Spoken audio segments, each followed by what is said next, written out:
Exercise 2.6 question number 5 का third part discuss करेंगे। Third part में हमारे पास एक कम्प्लेक्स नंबर गिवन है z is equal to 1 plus iota over में 1 माइनस अयोटा। अब ये कम्प्लेक्स नंबर हमारे पास p ओवर q की फॉर्म में है, यानी कि फ्रैक्शन की फॉर्म में है, तो इसके डिनोमिनेटर में हमारे पास जो लिखा हुआ है ना 1 माइनस अयोटा, इस चीज़ को पहले हम ख़त्म करेंगे। प्रीवियस वीडियो में भी मैं आप लोगों को बता चुका हूँ कि इसको हम कैसे ख़त्म करेंगे, रैशनलाइज करेंगे, इसको हम क्या कर देंगे, रैशनलाइज। तो यहाँ पे देखिए मैं इसको लिखूँगा z is equal to 1 plus iota over में लिखा हुआ है 1 माइनस अयोटा। अब मैं इसको रैशनलाइज कैसे करूँगा, इसका कॉन्जुगेट के साथ, यानी कि 1 प्लस अयोटा से मैंने क्या कर दिया, मल्टीप्लाई भी कर दिया, और 1 प्लस अयोटा से डिवाइड भी कर दिया। अब इसे आप सिंप्लीफाई करेंगे तो सिंप्लीफाई देखें, ये ए प्लस ए माइनस बी है, ए प्लस बी है, तो ये फार्मूला हो जाता है हमारे पास, यानी इससे पहले आप ऐसे लिखें 1 माइनस अयोटा 1 प्लस अयोटा, और ये वाली टर्म भी आपस में क्या हो जाएंगी, मल्टीप्लाई हो जाएंगे। तो यहाँ पे देखें 1 plus aorta 1 minus, sorry 1 plus iota, ये दोनों टर्म एक जैसी हैं। अच्छा, ओवर में मेरे पास क्या आ जाएगा, देखिए ए minus b a plus B, तो ये क्या हो जाएगा, ए का स्क्वायर यानी कि 1 का स्क्वायर। उसके बाद यहाँ पे मैं इसे लिख दूंगा माइनस बी का स्क्वायर यानी कि अयोटा का स्क्वायर। अब देखें ये दोनों टर्म एक जैसी हैं, तो इसको मैं यूँ भी लिख सकता हूँ 1 प्लस अयोटा की पावर 2। इसकी पावर 1 है, इसकी पावर 1 है, बेस से मतलब पावर ऐड हो जाएंगे, तो ये क्या हो जाएगा 1 प्लस अयोटा का स्क्वायर। अब यहाँ पे देखें 1 का स्क्वायर 1 आएगा, माइनस अयोटा का स्क्वायर क्या होता है, -1 के इक्वल होता है। और इस चीज़ को हम फार्मूला ओपन कर देंगे, यानी ए प्लस बी होल स्क्वायर, ए का स्क्वायर प्लस बी स्क्वायर, यानी कि यहाँ पे मैं इसको लिखूंगा ए स्क्वायर यानी 1 का स्क्वायर, ए का स्क्वायर प्लस बी क्या है, अयोटा है, तो ये हो गया अयोटा का स्क्वायर, प्लस फार्मूले वाला 2 भी फार्मूले वाला, ए की वैल्यू क्या है 1 है, तो यहाँ पे मैं 1 लिख दूंगा, बी की वैल्यू क्या है अयोटा, तो यहाँ पे मैंने अयोटा लिख दिया। उसके बाद ओवर में देखें, ओवर में हमारे पास क्या आएगा, ये 1 एज इट इज़ रहेगा, माइनस माइनस क्या हो जाएगा +1, और यहाँ पे 1 का स्क्वायर 1 और प्लस अयोटा स्क्वायर किसके इक्वल होता है, यानी कि ये अयोटा का स्क्वायर हो जाएगा ना, ये हमारे पास होता है -1 के इक्वल। और यहाँ पे देखें इसको मल्टीप्लाई करेंगे, ये क्या आ जाएगा 2 अयोटा आ जाएगा। उसके बाद यहाँ पे अगर देखें ना, तो 1 -1 प्लस 2 अयोटा, और ओवर में भी मेरे पास 1 + 1 2 आ जाएगा, तो ये तो कैंसिल आउट हो जाएंगे, तो यहाँ पे जस्ट मेरे पास क्या रह जाएगा 2 अयोटा और ओवर में 2। अब देखें 2 से 2 कैंसिल, तो अभी हमने जस्ट क्या कैलकुलेट किया है, जो z की वैल्यू आई है वो हमारे पास क्या आई है, अयोटा। ठीक है, इसको अगर मैं कम्प्लेक्स नंबर की फॉर्म में लिखूं, तो वो मैं कैसे लिख सकता हूँ इसको कम्प्लेक्स नंबर की फॉर्म में, देखें इसको मैं जब कम्प्लेक्स नंबर की फॉर्म में लिखूंगा तो z is equal to 0 plus iota, ये मैंने अभी जस्ट क्या किया है, z की वैल्यू कैलकुलेट की है। हमने कैलकुलेट क्या करना, जो a पार्ट है वो z का कॉन्जुगेट, तो यहाँ पे देखें a पार्ट मैं यहाँ पे लिख रहा हूँ, वो क्या है z का कॉन्जुगेट।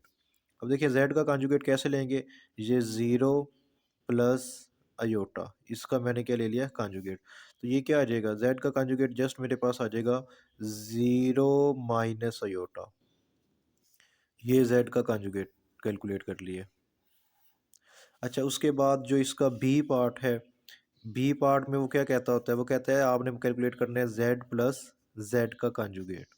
ठीक है, ये कैलकुलेट करना है, z की वैल्यू क्या है 0 प्लस अयोटा, z की वैल्यू क्या है 0 प्लस अयोटा, ये प्लस है, और z की कॉन्जुगेट की वैल्यू क्या है 0 माइनस अयोटा।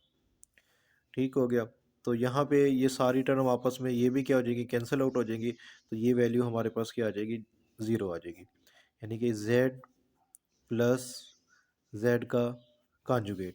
देखो ना, ये 0 0 वो भी 0 ही होता है, और ये तो वैसे ही प्लस माइनस कैंसिल आउट होगी, वैल्यू 0 होगी, तो ये तमाम वैल्यू क्या होगी, 0 के इक्वल होगी। अच्छा नेक्स्ट देखें, नेक्स्ट वो कहता है कि z माइनस जेड का कॉन्जुगेट, ये हमने कैलकुलेट करना है। तो यहाँ पे देखें z माइनस जेड का कॉन्जुगेट। अब अगर हम z की वैल्यू देखें तो z की वैल्यू हमारे पास यहाँ पे क्या है, 0 प्लस अयोटा, और z कॉन्जुगेट की वैल्यू क्या है, 0 माइनस अयोटा। ठीक है, इसकी वैल्यू क्या थी, 0 प्लस अयोटा, ब्रैकेट में लिख दो, माइनस इसकी है 0 माइनस अयोटा। अच्छा ये देखें, ये जो जीरो है इसको आप लिखो या नहीं लिखो कोई मसला नहीं है, इसको मैं कैसे लिख सकता हूँ, जस्ट अयोटा में लिख देता हूँ। उसके बाद ये जीरो भी मैंने ख़त्म कर दिया, ये माइनस क्या हो जाएगा, प्लस हो जाएगा, और यहाँ पे जस्ट अयोटा आ जाएगा। तो इस चीज़ को मैं कैसे लिखूंगा, अयोटा और अयोटा, टू अयोटा। तो मेरे पास z माइनस जेड की बार की वैल्यू क्या आ गई है, टू अयोटा आ गई। ये मैंने क्या किया है, इसका सी पार्ट कैलकुलेट किया है। डी पार्ट क्या होता है, कॉन्जुगेट को मल्टीप्लाई करना है किसके साथ, जेड के साथ, यानी कि जेड जेड का कॉन्जुगेट। तो यहाँ पे देखें मेरे पास क्या आएगा, जेड डॉट जेड का कॉन्जुगेट। तो अब देखें जेड की वैल्यू मेरे पास, जस्ट अगर हम z की वैल्यू देखें, ठीक है, यहाँ पे वैसे z की वैल्यू क्या थी, अयोटा, उसको हमने इस फॉर्म में लिखा है। आप जस्ट अयोटा भी लिख सकते हैं, अयोटा ही है। और इसकी वैल्यू हमारे पास क्या आई थी, यहाँ पे 0 माइनस अयोटा, ये जस्ट माइनस अयोटा। ठीक है, तो यहाँ पे देखें मैं क्या कर देता हूँ, मैं z की वैल्यू लिखता हूँ अयोटा, ठीक है, और z के कॉन्जुगेट की वैल्यू लिखता हूँ माइनस अयोटा। इनको आप लोगों ने क्या कर देना है, मल्टीप्लाई करना है, अयोटा अयोटा से मल्टीप्लाई होगा, अयोटा का स्केयर, और ये साथ में minus iota, minus as it is आ गया। तो ये माइनस एज इट इज़ लिखो, अयोटा स्केयर -1 के बराबर होता है, तो यहाँ पे माइनस माइनस प्लस 1 हो जाएगा। तो ये किसकी वैल्यू आ गई है, z माइनस जेड का कॉन्जुगेट। ये इसका क्या हो गया, थर्ड पार्ट कंप्लीट हो गया। अब इसका जो फोर्थ पार्ट है वो थोड़ा सा लेंथी क्वेश्चन है, लेकिन है बिल्कुल आसान सा। अच्छा यहाँ पे देखें, इसका जो फोर्थ पार्ट मेरे पास गिवन है, फोर्थ पार्ट में सबसे पहले उसने एक कम्प्लेक्स नंबर गिवन है, 4 - 3 अयोटा ओवर में 2 + 4 अयोटा। इसको आप क्या करोगे, रैशनलाइज करोगे। रैशनलाइज कैसे, 2 - 4 अयोटा से मल्टीप्लाई भी कर दिया, डिवाइड भी कर दिया। डिनोमिनेटर में ये दोनों टर्म आपस में मल्टीप्लाई हो जाएंगी, और नोमिनेटर में ये दोनों टर्म आपस में क्या हो जाएंगी, मल्टीप्लाई हो जाएंगी।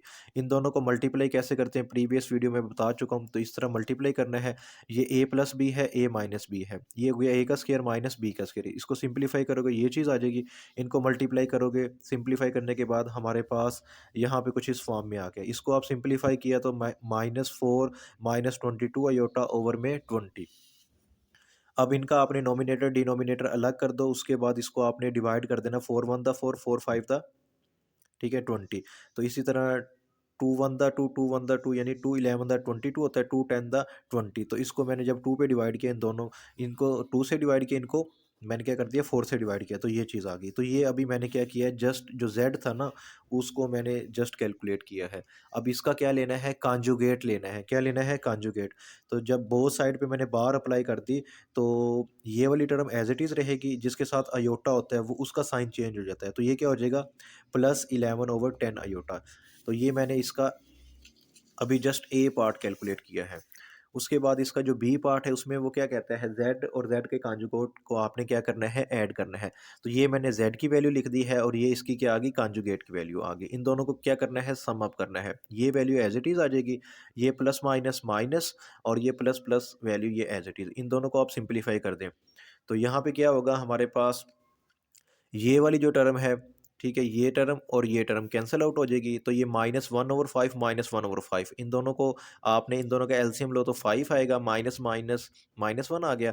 तो इन दोनों का जब आप सम अप करोगे तो -2/5 ही इसका जवाब आ गया। नेक्स्ट मेरे पास z माइनस जेड के कॉन्जुगेट को आपने सिंप्लीफाई करना है। तो ये हमारे पास z की वैल्यू लिखी हुई है, ये माइनस ये वाला, और z के बार की वैल्यू ये आ गई। ये माइनस जब ब्रैकेट रिमूव करेंगे, माइनस साइन चेंज कर देगा, माइनस माइनस प्लस हो जाएगा, और ये माइनस प्लस माइनस। अब अगर यहाँ पे देखें तो ये वाली टर्म और ये वाली टर्म जो हमारे पास है ना, ये क्या हो जागी, कैंसिल आउट हो जाएगी, यानी कि इनका जवाब 0 आ जाएगा। अब इन दोनों टर्म को आपने लिखा, इनका एलसीएम लिया, तो ये आ गया। इसको सिंप्लीफाई किया तो -22/10 आ गया, और इसको आप जब 2 से डिवाइड करेंगे, -11/5 आ जाएगा। अच्छा, अब इसका जो डी पार्ट है, डी पार्ट में वो क्या कहता होता है, डी पार्ट में वो कहता है कि आपने z और उसका जो कॉन्जुगेट है उनको आपने मल्टीप्लाई करना है। तो ये मेरे पास z की वैल्यू है इसके कॉन्जुगेट। तो ये थोड़ा सा गौर करो, ये a minus b a plus b है। तो ये फार्मूला आप लोगों ने यूज़ करना है, a का स्क्वायर माइनस b का स्क्वायर, यानी कि ये इस टर्म को मैंने इसलिए लिख दिया, ये a है यानी -1/5 का स्क्वायर हो जाएगा। ये माइनस फार्मूले वाला 11/10 ये b है, ये इसका भी स्क्वायर हो जाएगा। जब इसको आप स्क्वायर ओपन करोगे, -1 का स्क्वायर +1 हो जाएगा, 5 का स्क्वायर 25, यानी 5 5 द 25। और इसी तरह 11 का स्क्वायर 121 और 10 का स्क्वायर 100। अब अयोटा स्क्वायर -1 के इक्वल होता है। 121 को माइनस से मल्टीप्लाई करेंगे, माइनस ये हो जाएगा, ये माइनस और ये माइनस क्या हो गया, प्लस का हो गया। तो इस टर्म को इस फॉर्म में लिख दिया। अब 25 और 100 का आपने क्या ले लेना है, एलसीएम लेना है। जब एलसीएम लोगे तो वो 100 आएगा। ये 25 इस 100 को डिवाइड करेगा, 4 आएगा। 4 देखे ना, इस 25 ने 100 को डिवाइड किया, इस 25 ने क्या किया, 100 को डिवाइड किया। जब डिवाइड किया तो 4 आया। ये 4 इस 1 से मल्टीप्लाई होगा, 4 1 द 4। इसी तरह ये 100 भी इसको क्या करेगा, डिवाइड करेगा। 100 1 द 100 1 आया। वो जो ये वाला 1 आया था ना, वो इससे मल्टीप्लाई होगा तो क्या आ जाएगा, 121। इन दोनों को जब आप सम अप करोगे, सम अप करने के बाद हमारे पास ये आ गया 125/100। अब इन दोनों टर्म को मैं क्या कर देता हूँ, 25 से डिवाइड कर देता हूँ। 25 से डिवाइड करेंगे तो 5/4 इसका जवाब आ जाएगा। इसी के साथ हमारा ये जो क्वेश्चन नंबर 5 था ना, ये कंप्लीट हो गया है। उम्मीद है कि आप लोगों को ये समझ आ गई होगी। वीडियो अच्छी लगी है तो इसे लाइक करें, दोस्तों के साथ शेयर करें। मिलते हैं नेक्स्ट वीडियो में। अल्लाह हाफिज़।